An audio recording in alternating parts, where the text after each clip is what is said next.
തളർച്ചയിൽ കൂടെ നിന്ന ഒരാളെ കുറിച്ചാണ്, അതായത് യഥാർത്ഥ ഒരു സുഹൃത്തിനെ കുറിച്ചൊന്ന് പറഞ്ഞു പോയാലോ. അതെ, ചിരിക്കുമ്പോൾ കൂടെ ചിരിക്കാൻ ഒരുപാട് പേരുണ്ടാവും എന്നുള്ളത് നമുക്കറിയാവുന്ന ഒരു പഴംപാട്ടാണ്. അതേസമയം നമ്മളൊരു അവസ്ഥയിൽ അല്ലെങ്കിൽ ഒരു പെട്ടുപോകുന്ന അവസ്ഥയിൽ, നമ്മുടെ ക്ഷീണാവസ്ഥയിൽ, തളർച്ചാവസ്ഥയിൽ, അതായത് ജീവിതത്തിലെ ഏറ്റവും ഡൗൺ ആയിരിക്കുന്ന ഒരവസ്ഥയിൽ നമ്മുടെ കൂടെ ചേർന്ന് നിൽക്കുന്നവർ എത്രയാന്നുള്ളത് നമുക്കൊന്ന് കൂട്ടി നോക്കേണ്ടതുണ്ട്. കൂട്ടുമ്പോഴത്തേക്ക് വലിയ കണക്ക് വ്യത്യാസമൊന്നും വരത്തില്ല, വളരെ ചുരുക്കം ആൾക്കാർ അതിൻ്റെ അകത്ത് ഉണ്ടാവുള്ളൂ. അതെ, നിങ്ങളുടെ ഏറ്റവും ബുദ്ധിമുട്ടായ അവസ്ഥയിൽ നിങ്ങളുടെ കൂടെ നിന്ന ആ ഒരു മനുഷ്യനില്ലേ, ആ ഒരാളെ നിങ്ങൾക്ക് ഓർത്തെടുക്കാൻ പറ്റുന്നുണ്ടോ? ആ ഒരു ബോണ്ടിങ് പവർ ഉണ്ടല്ലോ, അവസാനം വരെ കോൺട്രാക്ട് ആയിട്ടൊന്ന് നിർത്തിക്കോളൂ കേട്ടോ.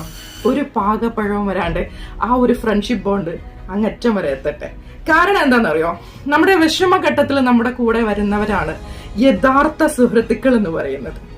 അതെ, നമ്മളുടെ സങ്കടം കേൾക്കാൻ അവര് സമയം തരുന്നുവെങ്കിൽ അതിന് ഒറ്റൊരു റീസണേ ഉള്ളൂ, നമ്മൾ പോയ ആ വഴി അവര് നേരത്തെ പോയിട്ടുണ്ട്. അതെ, ആ ഒരു വിഷമം മനസ്സിലാക്കിയ ഒരു വ്യക്തിക്ക് മാത്രമേ നമ്മുടെ കൂടെ എന്ത് ചെയ്യാൻ പറ്റുള്ളൂ, ചേർന്ന് നിൽക്കാൻ പറ്റുള്ളൂ. സോ അയാൾ ഒരു റിയൽ ആയിട്ടൊരു പേഴ്സൺ ആയിരിക്കും, ഒരിക്കലും ഫേക്ക് ആയിരിക്കത്തില്ല.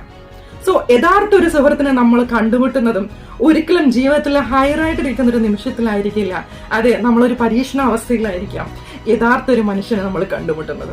അതാണ് ഞാൻ പറഞ്ഞത്, നിങ്ങൾ തകർച്ചാവസ്ഥയിൽ, അതായത് നിങ്ങളുടെ ഒരു ഡൗൺ സിറ്റുവേഷനിൽ നിങ്ങളുടെ ലൈഫിൽ ചേർന്ന് നിന്ന ഏതെങ്കിലും ഒരു വ്യക്തി ഉണ്ടെങ്കിൽ അത് തന്നെയാണ് നിങ്ങളുടെ യഥാർത്ഥ സുഹൃത്ത് എന്ന് പറയുന്നത്.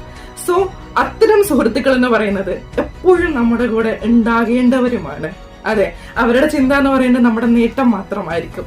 നമ്മൾ അവരെപ്പോഴും എന്ത് ചെയ്യാം, മോട്ടിവേറ്റ് ചെയ്തുകൊണ്ടിരിക്കും. നമ്മുടെ പോസിറ്റീവ് എനർജി എങ്ങനെ ഉണർത്തിക്കൊണ്ടിരിക്കുന്നവരായിരിക്കും. അതായത് ഒരു പുഷപ്പ് തരുന്ന ഒരു എനർജി ലെവലായിട്ട് അവരിങ്ങനെ മാറുമെന്നുള്ളതാണ്.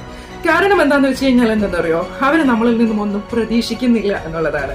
ഒന്ന് പ്രതീക്ഷിക്കുന്നുണ്ട്, നമ്മുടെ സന്തോഷം, അതായത് നമ്മളെ ചിരിക്കുന്ന ഒരു മുഖം അവര് കാണാൻ ആഗ്രഹിക്കുന്നു എന്നതിലുപരി മറ്റൊന്നും തന്നെ ആഗ്രഹിക്കാതെ നമ്മളിൽ ചേർന്ന് നിൽക്കുന്ന അത്തരം നല്ല സുഹൃത്തുക്കൾ നിങ്ങൾക്ക് ഒരാളെങ്കിലും ഉണ്ടെങ്കിൽ ആ ഒരാളെ അത്രയും ബലത്തോടു കൂടി മെന്റലി കണക്ട് ചെയ്ത് നിർത്തിക്കോളൂ എന്ന് പറഞ്ഞുകൊണ്ട് ഞാൻ ഈ വോയിസ് നിർത്തുവാണ്.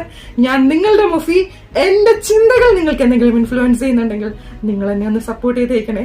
അപ്പൊ ശരി, അസ്സലാമു അലൈക്കും.